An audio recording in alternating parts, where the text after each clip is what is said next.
We lost JC. Oh, Lordy Lord. Welcome back to another episode of the Roundtable with the roundest of the tables.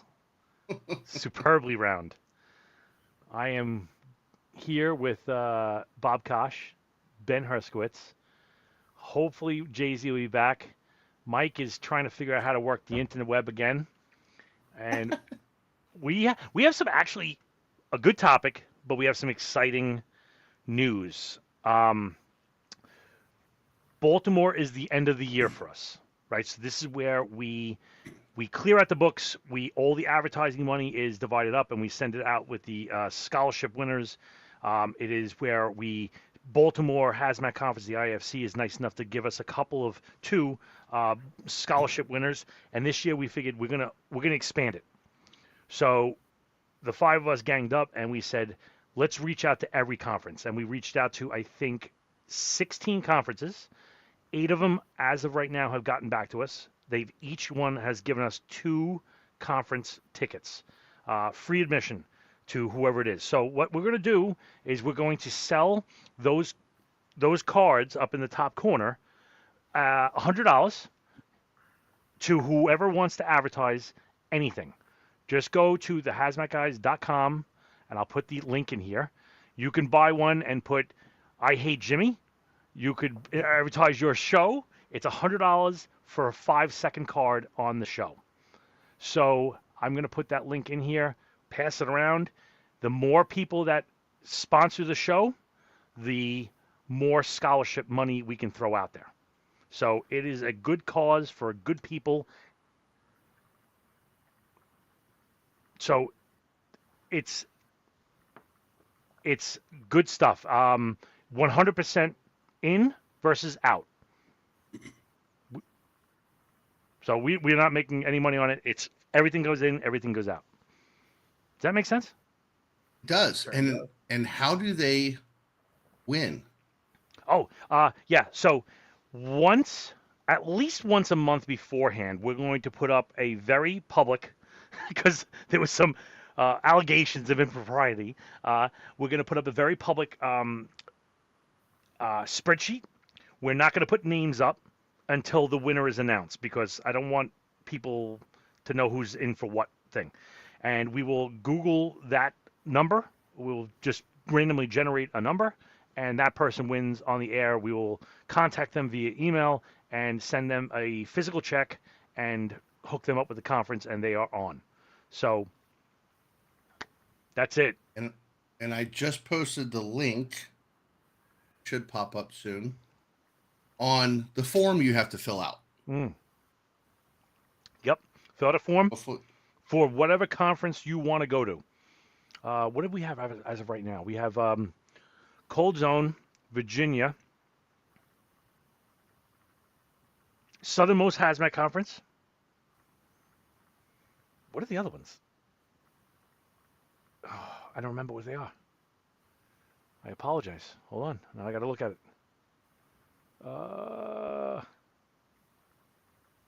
Roundtable. We have New England, Ontario, OMRA, Walmer, which is the Wisconsin one, Virginia, and continuing challenge for the West Coasties. Baltimore, I'm sure, is in for a couple. So if you're into it, click that link or get in there. Tell your friends. It is free tickets to conferences for the good of the teams. So welcome back, Jay-Z. How are you? And he's gone. Okay, so Bobby, did you get the you get the link? I don't see it popping up in the chat. I do not. For the form. I do not see it. But okay, let's get this. If you want to give it to me, I will. I will pass it on. I'm okay, emailing it to you now. So the topic of the night is communications, broadly speaking. Insuit comms, tech to spec comms, public information officer comms. I don't care what it is, comms.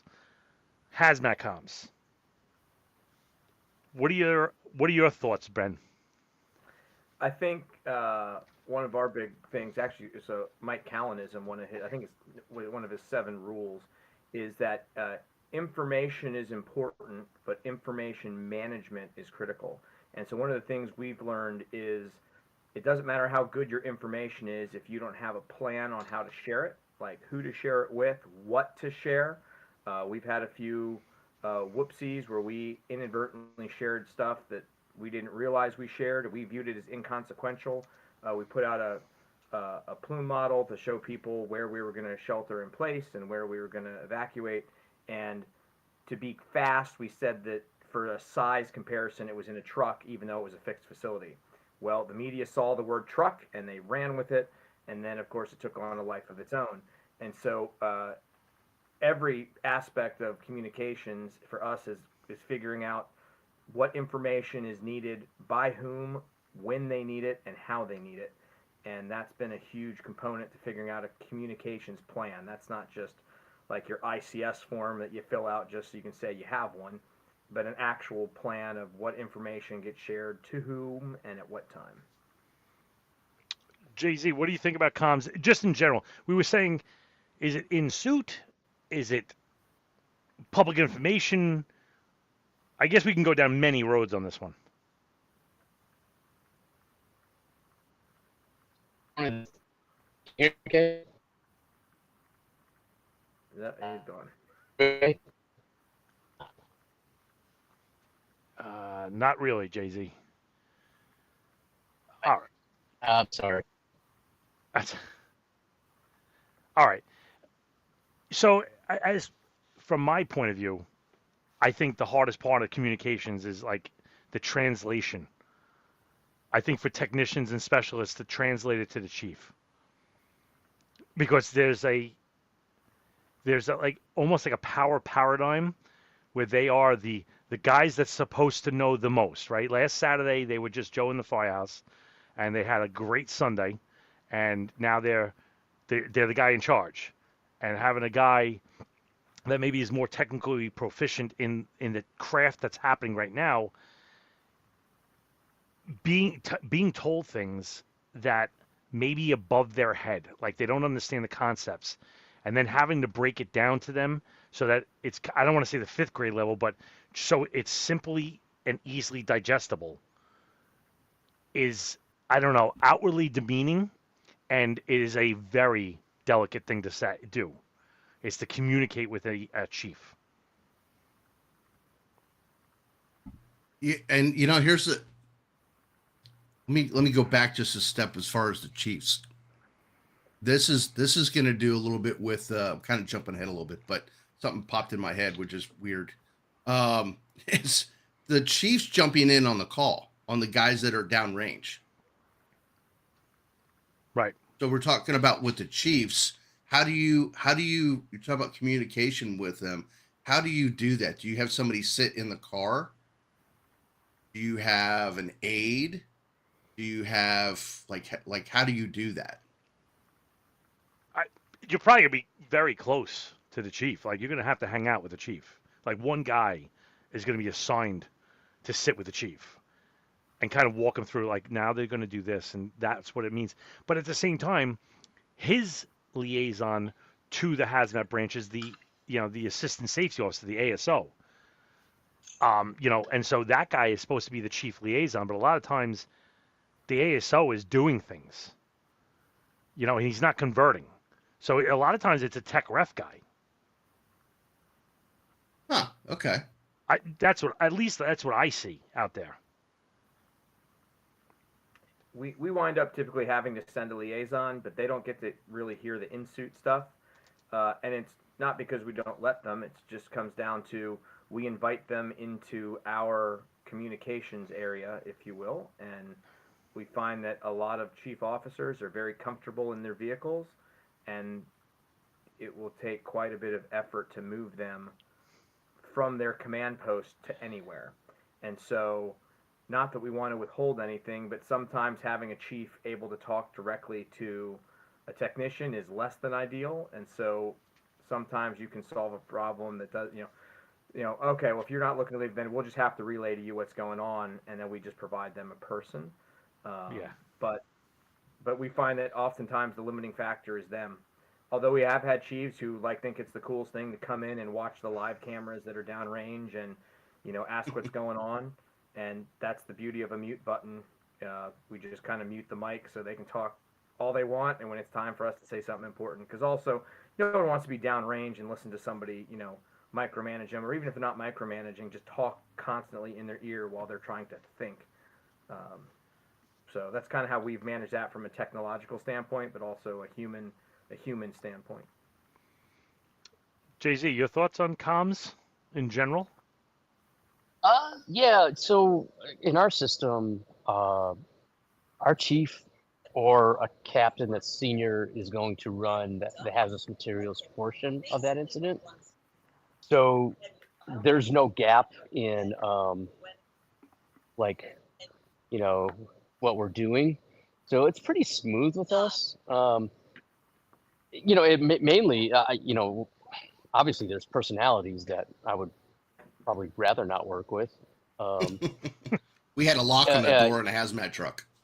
But there's captains that are running we call it hazard group, that I don't particularly think are doing a good job, or it wouldn't be my choice, put it that way. But for us, as the first hazmat unit on scene, takes hazard group, and sometimes it's not, it doesn't turn out to be the best, but you deal with it. And one of my jobs, and when I was when Daryl was my partner, one of our jobs is we stay with hazard group, and then we kind of help them. The other person goes and kind of runs around and does whatever, because that's all we did.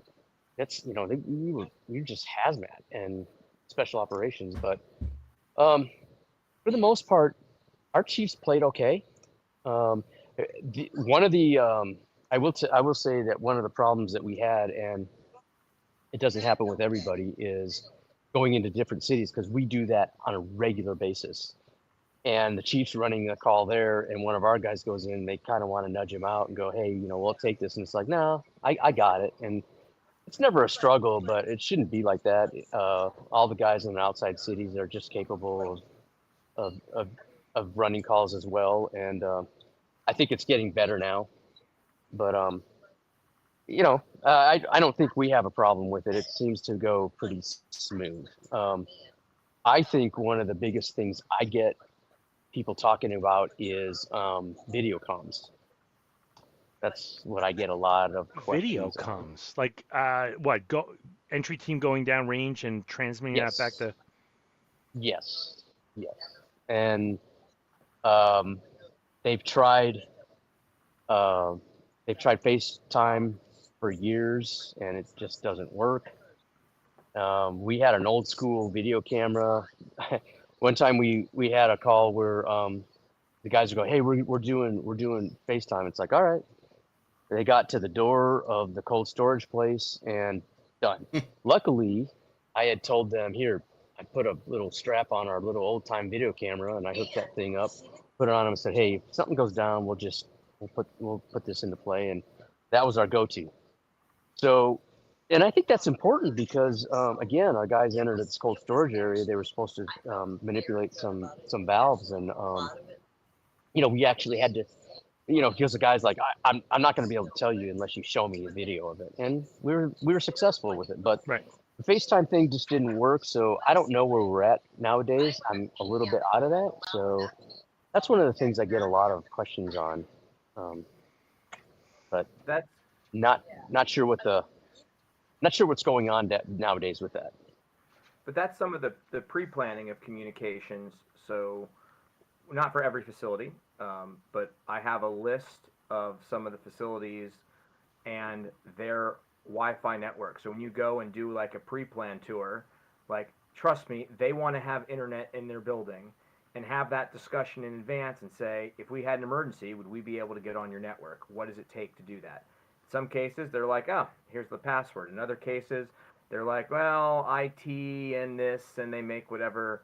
But that to me is part of the planning component to that with buildings like that. We have buildings that radios don't work in, and so we kind of come up with an alternate plan for that. We've also had success with effectively, now it's more popular, like some people have it in their house, mesh modems, where you can basically leave a breadcrumb of Wi-Fi pucks to get you where you need to go, and people go, are they intrinsically safe? And the answer is no. But if I'm metering for flammability and there's no flammability, then do I need it to be intrinsically safe?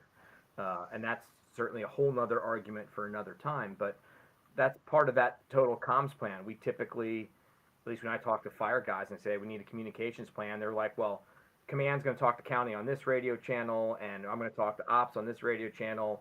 They don't think about one of the points Bobby brought up, like public relations. Okay, what's the communications plan? How are we communicating that to the public? Is that social media? Is that traditional media? Who's doing it? And there's a whole lot to communications outside of just, hey, you, it's me. Yeah. One of the other things is like, and I kind of alluded to it, but I don't want to hammer on it because now that I'm thinking about it, it's the power index, right? We did a whole thing on this, and I actually just pulled it up on the fly while you guys are talking about that. There's something called the Hofstede's Power Index, and it's an interesting, if you want to nerd out a little bit, it's the degree of hierarchy, right? So in the fire service, we're a paramilitary organization, right? We're very hierarchy organized and stuff like that. So the stronger the paramilitary hierarchy, the stronger that we do things without question, right? Versus, question authority. Let's think about this in groupthink and etc. So just to play this out. Here is the Hofstede's power index, right?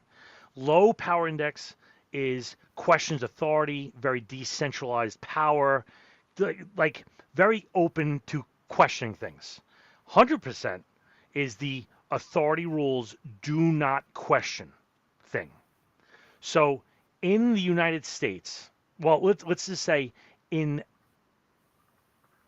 what countries are the lowest power? What are the ones that are most likely to question authority? And you can type it in there if you want to. Take a couple of shots.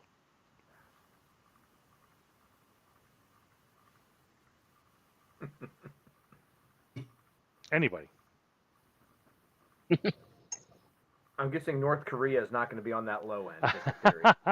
They're not even on the list, actually. Low end, Israel and Austria, they're in 11 to 13. Right? So they're very I would have never prone thought that.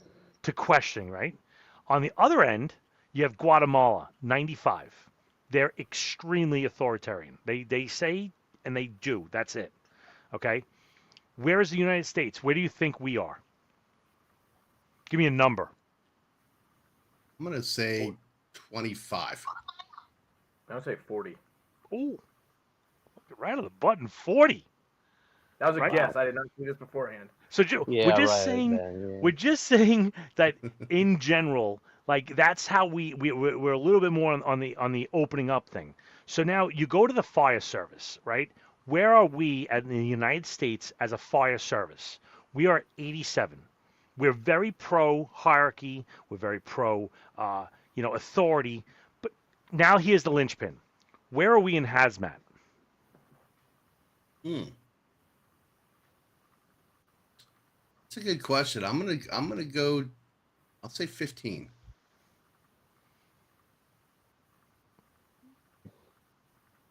I have no idea. I'm just gonna tell you, I have no idea. We are at 43. Huh. So 43. we are way more prone to question things in hazmat because even though we're a subsect of the fire service, we're very much prone, we're programmed to question things and say, hey, listen, this doesn't sound right. This doesn't feel right. And it's okay in our culture, in the sub-fire hazmat culture, it's okay to say, I don't think this is a good idea. And here's why I don't think it's a good idea. And from a communication standpoint, I think this is a tremendous plus. Like, it's not, if Jay-Z says, we're going into this house and we're going to go save grandma, there isn't like, well, have we thought this out? Like, I don't know. I don't really feel Not like yet. it. Yeah. Not yet, but Well, it's it's coming. coming. It's coming. It's coming. Yeah. Unfortunately. But, Yeah. but you know, like, but in hazmat, that's encouraged. Like, we expect silence is deadly. So if we get into the hazmat huddle, and that's where we communicate the nitty gritty, and so much. If Jay Z says we're going to level A, and he has his reason, and then Bob goes, I think it's level B. Why? Because it's more gooder. Get out. Like, you're not even part of that huddle anymore. Because Right. if I can unload my gun on Jay Z's theory, and it still stands, then There we you do. go. We go. That's how we do it. Well, think that I'll also- tell you. Go ahead, Jay-Z. Well, I call that challenging the plan. I've said this. Well, this is what we've done all the time. Mm-hmm. Just a different way of looking at it. So what I do is my guys come up to me, research and hazard group come up to me and they say, yeah, we're going level A on this. And I go, level A? Really? And they go, yeah, why? And I said, you tell me why. And then they give me all the answers and I go, perfect. And they go, well, what were you thinking? I said, I was thinking level A. And they go, why'd you say it that way? And I said, because I want you to tell me, because if they tell me we're going level A, and then I go, tell me why, and they give me the B shift salute, then I go, okay, we got to fucking retool this. This is not working. So we go back, and that then I have an issue with who we have working in that area, and then we take it from there. But I think it's on the same. I think it's on the same context of what you're talking about, Bobby. Yeah. It's Yeah. the Yeah. communication. Challenge the plan. And the communicate, and then taking that plan and having the stones to tell the chief he's not invited into making that plan, right? Because we have to do it without that top-down pressure. If the chief tells you we're wearing a level A, how many guys are going to go, nah, chief, we're not doing that? Like, that's not a thing. Like, everybody can say, well, I would do it. No, you wouldn't. Because there's definitely going to be some pressure coming from the gold. So we don't even invite him into the circle. And then when we come out, the great communicator, whoever he might be, articulates the plan and gives them, and Chief goes, yep, let's do it. And that's it. We go. But the communication of that plan is important. Like, you got to get that guy. You can't have, JoJo, the guy that lifts heavy stones, to go out there and pitch it to the chief, because he'd be like, this guy, if this is their representative, this plan is flawed from the start. Right. Or you when you get look that back- chief that says, when I was on the hazmat team 150 years ago, Yeah. we used to do We this. should hold our breath. That's great. Go make that wheel round again. Okay, I had a guy tell me that we were going to do something, and he said, I don't believe that. And I said, fine. And I said, whatever. I said, and he goes, well, why can't we do it that way? I said, because we don't do it that way. And then he got all mad, and he called me in afterwards, and he goes, well, why did you not do it that way? And I said, because we don't do it that way. He goes, well, how do you know? I go, because this is all I do. I just Right. do hazmat. And he goes, well, I used to be a hazmat guy. And I said, well, I've never seen you at our hazmat CEs. I said, here's the deal. If you don't want me here, don't call me. Right. If you don't want my input, don't call me. But I'm here to tell you what you wanted to do is stupid. We don't do it. And then from then on, I think he was like, okay. But, sometimes you have to, you kind of have to back him into a corner and say, look, man, I know this. This is what happens. This is how it happens. I think two things. That's expectation management as well. We have a team in our region that at one point, I don't know if they still do this. I kind of hope they do, because I think it's not a terrible idea. They arrive and they basically have, I don't want to call it a contract, but they have a document that they bring over to the incident commander that says, OSHA requires that you have the following training, and you're signing off that you actually have it. And if you don't, that's okay. We'll find someone who does. I mean, it's worded way more tactfully than that, but they lay out that expectation that you have to prove that you know what you know.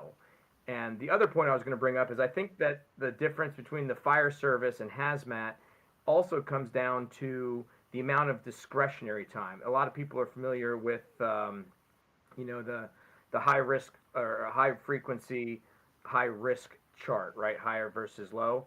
And a lot of people who haven't seen the full presentation forget that there's a dividing line in the low frequency, high risk category. Mm-hmm. Mhm. Time to think and no time to think. Right. And so hazmat, for the most part, gets to operate in the time to think category. And so that lends itself for time for discussion. I get that when the house is on fire and grandma's inside, we don't have time to question that plan. And so you use your chief voice and you say, this is the plan, this is what we're doing. The knife hand comes out. But on the hazmat side, we operate in generally speaking, with more time to think about it, because that's how we operate on the regular. The fire department is typically show up, cut people out of cars, cut holes in roofs. They're doers. We're more on the thinker side. I think that's why you see us at two different spots. Well, and you have to make sure that you educate the commander too. For instance, I know a department that they did a full 3-pool decon for a gas, and it's like, well, why did you do that? Well, because the chiefs were there and the media were there. No, educate them why you're doing it the other way. Yeah. Don't just do it because, well, that's what they're expecting. Well, a lot of this stuff is, I think, the more important part of that, team to command communication is done offline or pre-line. It's having that relationship beforehand, and they go, oh, when Ben shows up, he's my boy. I know he's going to bring it. So when Ben comes over in the high situation, they're just like, Ben, just lay it down. I'm just thumbs up in this thing. This is not even a question. I know your style. Whereas if the first time you saw this guy was high pressure and everybody's up on the hackles and you're challenging this guy, he's not going to back down. He is the chief. Like, he's not going to be like, oh, I'm going to take this on the chin because this guy knows a lot. He's going to smash you, and then it's going to be very hard to repair that. Once you take the glass, it's hard to put it back in the window, right? That's a hard mount. So set this up beforehand. Yep. Let them know that you are the bomb when it comes to hazmat, so that when you walk out of the huddle and you're like, I got, we're going to go in a C. Sounds a little we're going to burn this place down. And they're like, sounds good, man. You I'm in. It's amazing how that goes. My biggest thing is invite the chiefs to training. Yep. They won't come. We've had them come. They will not. Ours don't.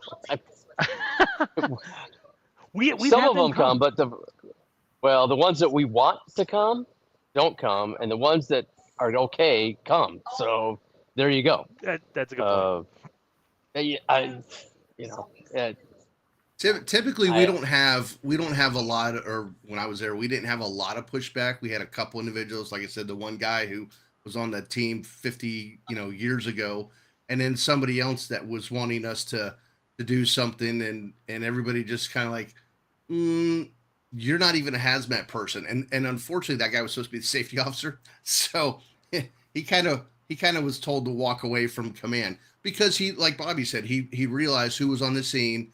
The guys that were there had a lot of years of experience together and had seen them work. And Jay-Z's point, teaching classes as we all do, you're right. How many chiefs show up, even if it's geared towards them to a degree? Unfortunately, a lot of them, once they get a couple of these on the collar, they go, I don't need that anymore. Even if they don't show up, like, for example, like, I would go a lot of times to the rescue school. Like, I came from the rescue side, went to the hazmat side, so I knew everybody over there. And they're like, Bobby, can you translate hazmat gibberish to the rescue guys? Like, the guys that are rockheads, right? So, oh, yeah, no problem. I could do that. I know the translation guide. I'm pretty versed in it, right? So I would come over and do it. But the thing is like, when you knock it dead on that side, those guys talk maybe to that chief that doesn't want to come over to hazmat school because that smells like nerd. But they're like, that guy knows how to spin it. He knows exactly what that. So that chief's like, oh, okay. that guy Ben sounds like he's a pretty good dude. And if he comes out with this thing, okay, I'll listen to him a little bit. It, sometimes it's the second person touch that makes the difference. Yeah. You know? Well, I mean, yeah, it's kind of unfortunate that a lot of people don't have something that we had, where that was my job, is I was the middle person. Mm-hmm. So, hazard group is saying we're going to do this, and I go over to the chief and I go, hey, this is what's going to happen, and they'll go, is that okay? And I go, yeah, actually, it's the way we should do it. He's like, okay, are you sure? I go, yeah, I'm really sure. Like, okay, it's good. And you kind of explain it to them and give them the rundown on it, and they go, okay. But I don't know. Everybody's different. Well, that's another thing is if they have a friend, if they're looking around that crowd and they're like, I don't know anybody, I know that guy, they'll pull him in and be like, like when a politician's talking, you got that one guy, he's doing all his sign language stuff, and you're like, stay close to me because translate what he's saying, and is this good? And if he gives him, okay, I trust this guy to give me the right information, so therefore that plan is now good. It's a thumbs up. So sometimes it's about who you know. A lot of it's about who you know. Very true. And a lot of it's also I call modern day diplomacy, right? Like you have to be able to figure out how to tell people things in the way they want to hear. I know that's something that I had struggled with a lot over the years. And the one technique that seemed to work was when you first go up is kind of like ask for some needs. Like, hey, I can't get the following things. I know you have the connections to do it. Can you? And so you kind of bolster them and you give them a task, which in reality, and that's difficult because on our end at the time, like we also run into the like with the way our laws are, like who is liable for the decisions, and it's a gray area because everyone's like, well, it's the incident commander, and it's like in some respects it is, and in other respects, like for us, hazmat teams in Pennsylvania are certified by the state. The state comes in, they do an inspection. There's a whole thing that goes with it, and in our case, we were not a government agency. We're a private contractor, and so it's like we're beholden to the fact that legally we're the ones responsible for this decision, and if there's a disagreement on what to do, that really opens up a big can of worms. And this was when I was still a junior officer. We had a chief of the team at the time. We're out in the turnpike, and the captain of the state police that's there is like, I'm taking this propane tanker and I'm going to have this tow truck drag it across the road because I'm getting this road open. And he's like, no, you're not. And he's like, well, I am because I'm in charge.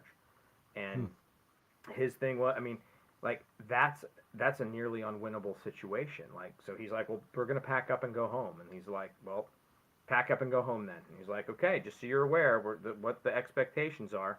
Now, this chief also then, as we packed up at his request as slowly as humanly possible, had to call up the chain. Like he had to jump this guy, so we had to call the county, who had to call the state emergency management agency, who had to call the commandant of the state police and be like, are you sure you want to take this on? Like if something bad happens, it had to work its way back down. So yes, there's we had a communications plan for how to deal with that. Now I didn't at the time. I would never have thought of that until somebody else did it. But you also now have the problem that is a bridge that you have probably permanently burnt. That captain at the state police now hates everything to do with hazmat and will for the rest of his career, if not his life. Yeah. But I mean, so if you're going to pick that bridge to burn, it better be a worthy bridge to burn. Right.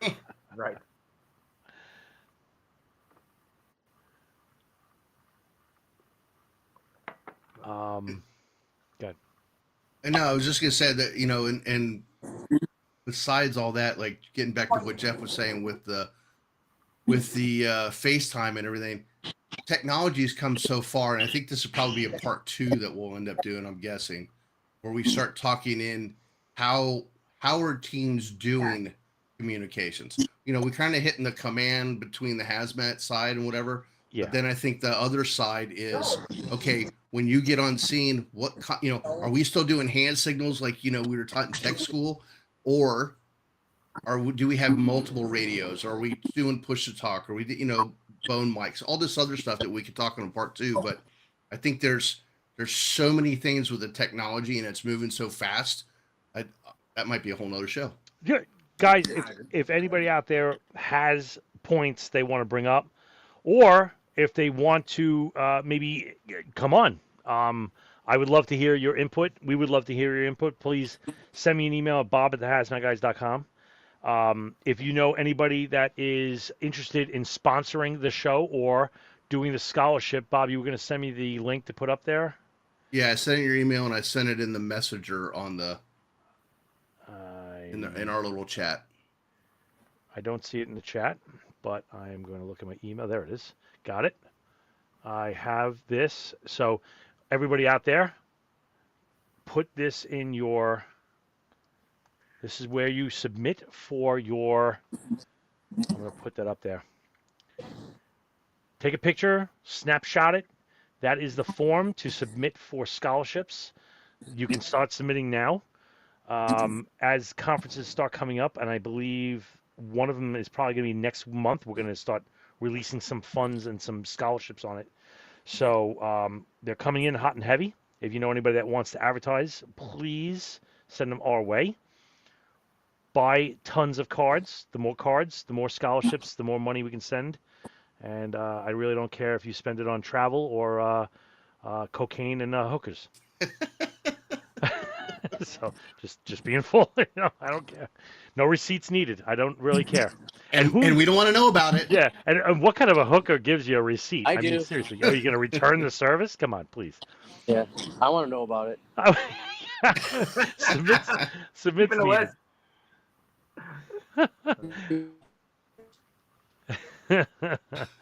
So tell your friends, tell your family, tell your neighbors, anybody. I don't care if it's a local business or a business that's construction. Everything helps the community. It's 100% in and 100% out. There's nothing that we're keeping. So with that, yes. Wait, one more thing. Did we do the QR code?